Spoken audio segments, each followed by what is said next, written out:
Okay, hey, welcome to the commentary for episode 6 of Starter Squad, The Forest King.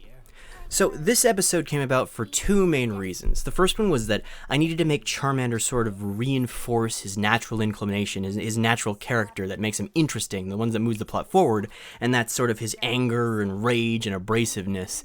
So the thing he learned the last episode, empathy, is sort of contrary to his core character. So I wanted to get him a bit of backlash for embracing it completely and just doing a 180 of who he's supposed to be. I wanted him to learn that if you're completely empathetic, people will take advantage of that.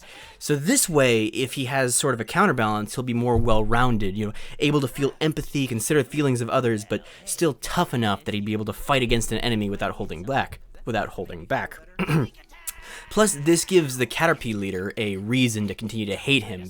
If he becomes a complete softie, then it just destroys the core conflict. There still needs to be, fire between them.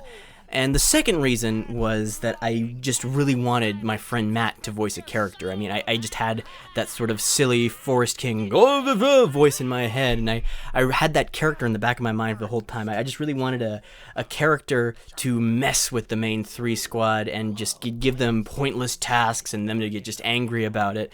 And everything was sort of built around that core. He needs to be encountered by these three at some point, and originally he was going to be Slowbro, and it was going to be like the ocean challenges, but I just had no way of getting them to the ocean, and I ran out of things that you can do in the ocean because Charmander's made of fire and you just can't go near it too much. So it ended up being the Forest King in the end. Originally, this episode was going to be called Poison Sting, but it became more and more about the Forest King, so the sting was really just the incident that set it off, so it just turned into what it is now. Yeah, we're on to the Pidgeotto part. So, originally, the Pidgeotto was just such a dull character. I mean, his dialogue was supposed to be so deadpan. He was like, yeah, whatever. But, when I auditioned the part, I put it out on Twitter, and immediately Nate just was one of the first ones to go, and he just nailed it. He added this element of humor and sarcasm that I really hadn't considered before, and it turned out really well, and I commend him for that. And on top of that, he got a lot of his fans to watch the show, so I'm really happy that he just came out of nowhere into the picture and auditioned. I also studied a lot of slow motion footage of birds taking off to get that part of him taking off, so I always end up studying a lot of animal movements as I do the character. Oh, see that tree? Originally it was just big, bright, and yellow, but it looked so out of place when the whole thing was yellow.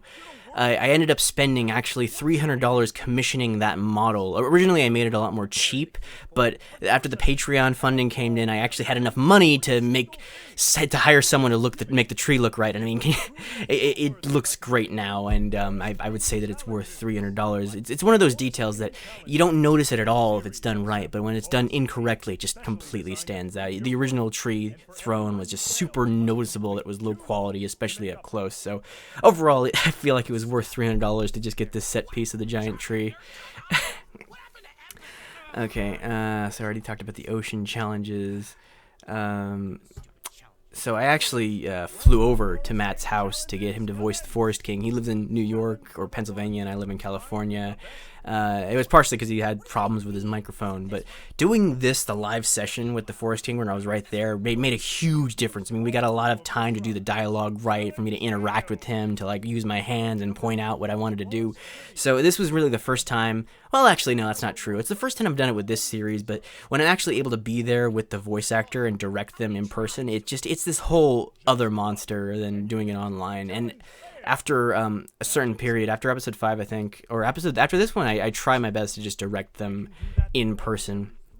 What else we got? Oh yeah, originally it was supposed to be just the forest challenge, and the whole thing was just one big challenge with several parts. But Matt helped me with the dialogue, and he just got it to sound the way it does now. A lot of Weeping Bell's dialogue is Matt's doing. Oh yeah, I want to talk about this part. So originally, what was I gonna say? Oh yeah, for this part, I couldn't come up with anything. I really needed just a 4th challenge before the montage, because if it was just 3 challenges, it would feel rushed. So I wrote down, Charmander is waving a stump above his head, and Squirtle falls from a big distance. And later in the animation process, I came up with this challenge, which was largely left to interpretation. Actually, it's going to make it hard to see unless I go back and show it.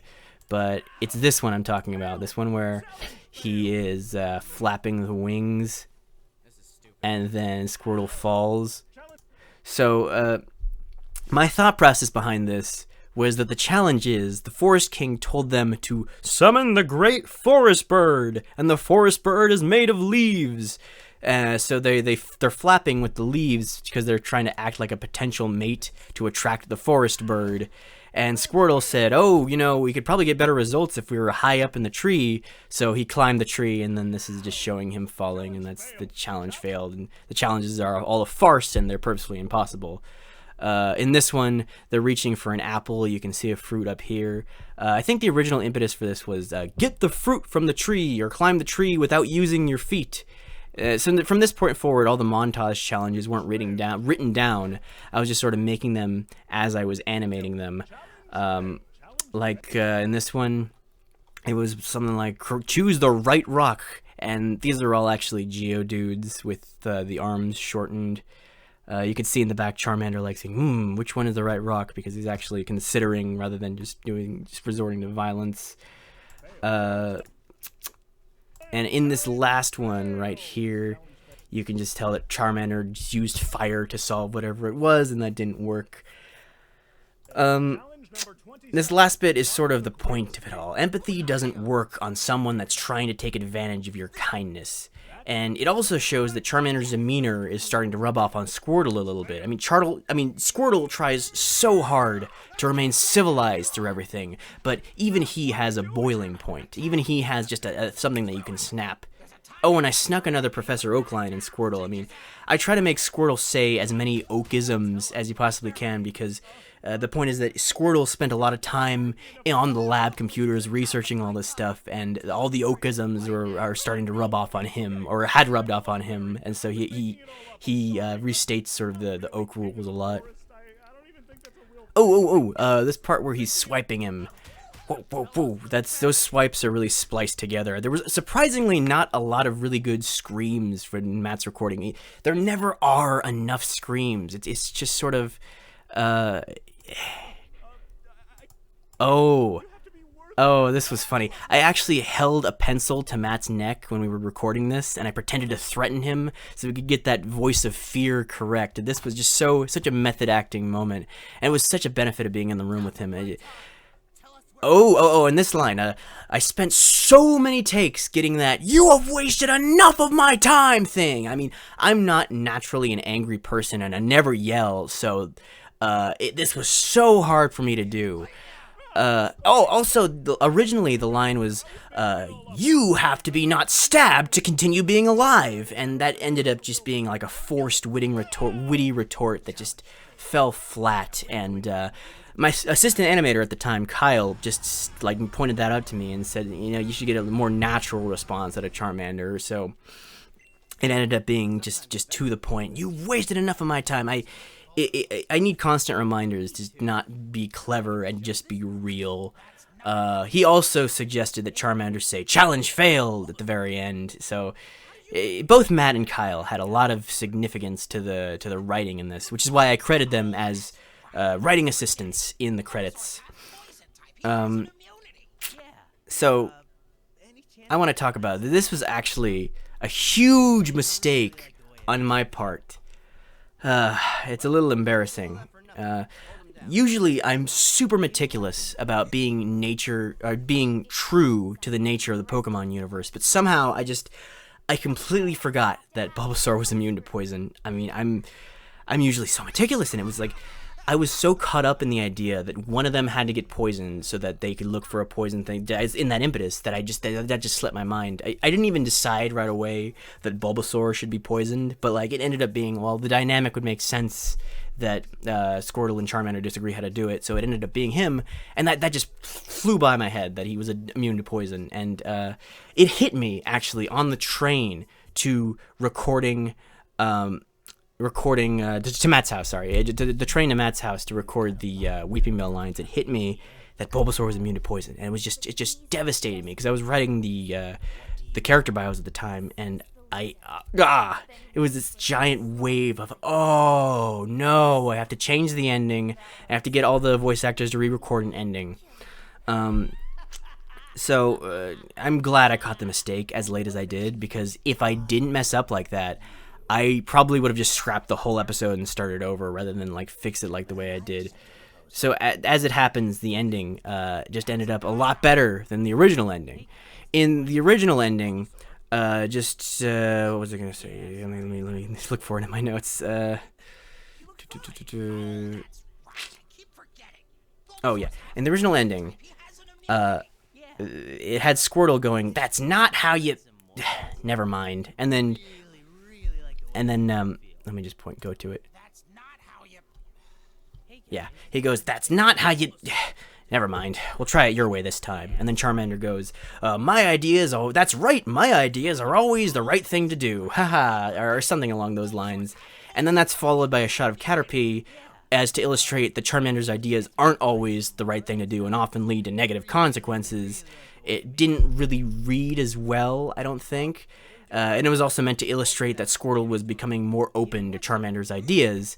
But this ending that I got ended up a lot more balanced, and we actually get to see Charmander shove the antidote in his mouth rather than just talk about it. So it was a blessing in disguise that I forgot and then I fixed it. But still, a lot of people ended up commenting just mid-watch that, "Oh, Bulbasaur's immune to poison." And I was actually looking at the comments at first when they first came out with Matt, and he was like, "Oh man, you were right," because he was like, thought I was silly for freaking out that Bulbasaur was immune to poison. Because when I got to his house, I was like, that's it's keeping me up at night. Bulbasaur's immune to poison. I had to fix this. But he's like, no one's gonna care. And then obviously everyone cared. So he was like, "Oh, you're right. You gotta be." I didn't know if everyone would be so upset about that. People are dumb. And his sentiments, not mine. Oh yeah, I wanted to say for this part, I went through a lot of back and forth with Jill because I wanted her laugh here to be longer. I wanted it to be like a few more ha's. And apparently the voice for Caterpie is really difficult for her to do, so she couldn't hold the ha for that long. And looking back, I feel like I was being a little too anal about it, because the shortened version worked out pretty well. Oh, and for the credits, I had my friend Jesse do the background music for this bit. I just said, "Hey, make a beat with any of the Pokemon songs," and he got this to me right away after he heard that. I was like, "Oh, I'll do this one." And it's actually the first time that I was able to get the squad supporters. This is the first time I got the Patreon back in the credits, and I was very meticulous about the placement of these and how they were laid out, and I feel like it was worth it because it turned out really well. Oh, and if you look closely, you can see that Andrew the tree is in the background here. Yeah, you can't really see it that well, but if you look closely, you can see his glasses. Anyway, it's gonna loop again, so I just want to talk about the beginning one more time. So the opening scene was always envisioned to be just extremely dramatic and undercut by just the absurdity and the silliness of these cute little characters. I was so worried that wouldn't pay off and that the stock Pokemon music would ruin it. That's just partly why, if you notice in this episode, I start using music from Generation 2 of Pokemon, because it really started to clash the Generation 1 music when I wanted moments like these. Oh, and that drawing of Charmander, that was actually done by me in crayon and then scanned and then modeled. I needed to make sure that model looked authentic, like it was like a child's drawing. Oh, another thing, this whole cocoon, this like area, this was the first thing that I paid an artist with the Patreon money. This is the first time I used the Patreon funding to make something for the show. Oh man, this is the Edwin voicing Weedle is another instance of me just hearing that character's voice in the back of my head as I wrote the dialogue. I mean, I wrote this character for him. Same with Matt, same with Hitmonchan. I hoped he'd be able to voice for him, and he ended up doing it, and he pulled it off so well. Usually I audition these characters, but I had the voice in my head the whole time, so I just needed to have him. A lot of people miss at this part, right over here, that Charmander's trying to hit Butterfreeze with the stick. I wanted to make that more clear, but I really needed to make the transition really clear, and I used Weedle as a jumping off point, so it might have been lost, but whatever. It was also the first time I used like this grass in the background to simulate a realistic forest. This map is actually the same map that I used for the Caterpie ambush, but in a different area and with grass added. It really started to bug me that there was no grass in the scene build. It just didn't look like a forest. Oh, yes, Weedle's dialogue here is supposed to be like dramatic, but just undercut by the appearance and silly voice. Yeah, I keep repeating this joke. I don't know. Oh, this is a neat little tidbit. I had no idea how to make this throw up when I wrote the script, when I made the throwing up thing. So I just had to mess with the particle editor in SFM and really figured it out. I feel like I barely pulled it off. It barely looks good. Had I done this in like Blender or Maya, it would have looked a lot better, but I'm trying my hardest to work with SFM because it's just so convenient and fast. But I didn't know how to do this, and I ended up just messing as much as I could with the particle editor tool, and that's the result. I'm a total noob when it comes to that, and I just put a bunch of elements together. Okay, I already talked about the Forest King and how I flew over to Matt's house. I guess I can talk about how there's no reasoning behind the Andrew part. It's like, oh, Andrew. The dialogue is just sort of off the cuff and reflecting stuff I say to myself every day with no real meaning behind it. Oh, if you notice here, he says, "What can I do for you, Forest Peanuts?"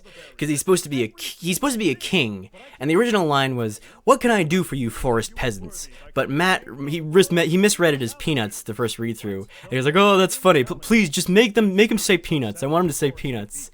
And I can't say no to Matt, so he says Forest Peanuts.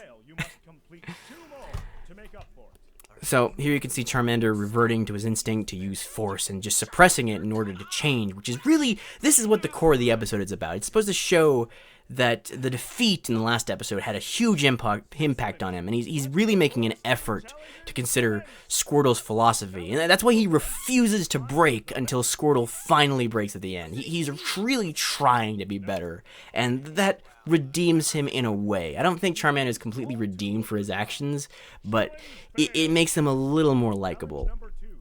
Oh, yeah, the Forest King challenges themselves were all really difficult to come up with. They had to be something impossible, yet possible to animate. So, let's see. Find the best leaf was the only one I really had when I started writing. I didn't really have any more, so I just went to Matt and said, "Oh, you really need to help me come up with the Forest King challenge. 4 challenges you can do in the forest." The whole, what's it called? Well, before I talk about that, I'm going to say it was a bit of a stroke of genius on Matt's part, because I asked him to come up with a forest challenge, and immediately he just said, "Forest trivia." I didn't know what it meant, but I just went, "Oh, well, like, how many trees are there? That's impossible it's just a confusing question." So this dialogue and like stuff like, "Oh, you used all 2 of your tries," is sort of a callback to the demeanor of the previous character I had Matt play in my previous series, Lamp. There's an element of silliness where he just presupposes that you already know ridiculous information, and that's my favorite part about writing for any Matt-based character, is that voice supposing that you already know a bunch of ridiculous things that he knows completely. I really wanted him to have a better catchphrase than "challenge failed." He was going to be his catchphrase, but I'm so disappointed that I couldn't come up with something a little more catchy, because "challenge failed" is just very blasé, but I couldn't think of anything other than "challenge failed." That's what it ended up being. If it was something better, I could have put it on a shirt or something, and I would have worn it, but I don't enjoy that it's "challenge failed," so I refuse to, like, acknowledge or promote that. Oh, right, and in this part, if you notice, I tried my best to make this look like a game show set, like they're contestants on a game show. I feel like that came across. Originally, it had like this big sign back here that said "Forest Trivia," but it was way too on the nose, and I had to make it clear that like he's setting all this up himself, and it just looked out of place. It looked just way too bad, I guess. Oh, I modeled this myself. I modeled the card with the little leaf on it. I also modeled the leech seed here in Blender, and I textured it myself. I had a lot of trouble with the particle effects on the dirt, and it made me realize how much SFM particles are meant for like large-scale things, and this is a very small item with small subtleties, and it barely works. It barely looks like something falling into the dirt and looks very polygonal. The lighting for this part was also really challenging for me because I had to find a balance between the background and the characters and the seed and have it all lit correctly without making any part feel emphasized. And boy, I every time I try more and more with the lighting, and I never get it quite right. The lighting is my one weakness. Okay, I already explained, I think, all the challenges and how I came up with them. I snuck in another Professor Oak line at, Oh, right. I'm still reading through my notes. Matt's favorite line is in this delivery. I don't even think that's a real thing. He just came up with that, and I'm pretty sure it's his favorite because he just begged me to put that in. It's like, oh, that was my favorite part about doing that. I also put a lot of detail and a lot of time into making the Forest King go limp like this. I feel like he looks keeling over like a dead fish. Oh, this part I really wanted to talk about, because originally this scene was supposed to show Charmander and Squirtle raiding the Pokemon Center and going in. At this part in the very beginning, when they're talking about it, originally Squirtle didn't want to raid the Pokemon Center because he didn't want to be seen there, just in case he ever wanted to go back to the Pokemon Center. And Charmander and Squirtle had an argument over like, the humans aren't going to recognize you. You just look like every other Squirtle. And he's like, I'm not going in there. But in the end, sorry. Anyway, at the end, they just raid the Pokemon Center, and originally, Charmander goes in with a stick and does a literal stick up. He doesn't acknowledge it, but he says like, "Okay, give me an antidote now." And Squirtle is like, "Okay, I'm going in there, but I'm on my conditions." And he goes in with a bag over his head that says "Not Squirtle," and you can't see, so he's just bumping into things. And then Charmander stabs the Chansey behind the counter, and I ended up changing it because. One, the script and the production, they were already like way over what I intended them to be, and I'd have to create a whole Pokemon Center interior and porting and rigging both Joy and Chansey, and it was already way too long. So I was like, I can't do more. And two, Charmander stabbing the Chansey again just ended up being repetitive of themes that I'd already established. So I feel like getting the Pokemon Center just on fire comes across really swiftly and while also being really jarring. So in the end, this was a great alternative. Oh, also, this was the first episode that I actually had a sound designer who contacted me. I think he goes by Yaro Shen. I put him in the credits. Aaron Yaro Shen. Anyway, he came to me and was like, "Hey, I want to do sound design for you. I'm good at it." And I was like, "Oh, you are good at it? Yeah, sure, let's do it." He did all the sound design for this episode. I collaborated with him very closely, and when I gave him this, he was just so excited. But he did most of the voices. He got his friends, so they're like, human. He had a fun time with that. And when I first got this back, I just that wave of, oh wow, it looks perfect. The fire alarm going off. I never would have done that. So I'm glad he came into this. Oh, I had a lot of trouble with modeling this antidote. This was done in Maya, and I'd never done a transparent texture before in SFM, so I learned how to do it just for this. And it's so subtle, but you'd never have guessed the amount of effort I put in to achieve this. I based the color on, I think, the Gen 3 art for the antidote, so, yeah, this was a whole thing. I just had to figure it out, and now I know how to do it, so that's good. Oh yeah, and both Bulbasaur and Squirtle had to voice this ending long after they'd turned in their parts because, the original ending was how it was with, like, just cutting pretty much straight from them having the antidote to Caterpie. So it was good. I feel like this was good. This was very quick, and they did it in a timely manner. So I'm glad they did.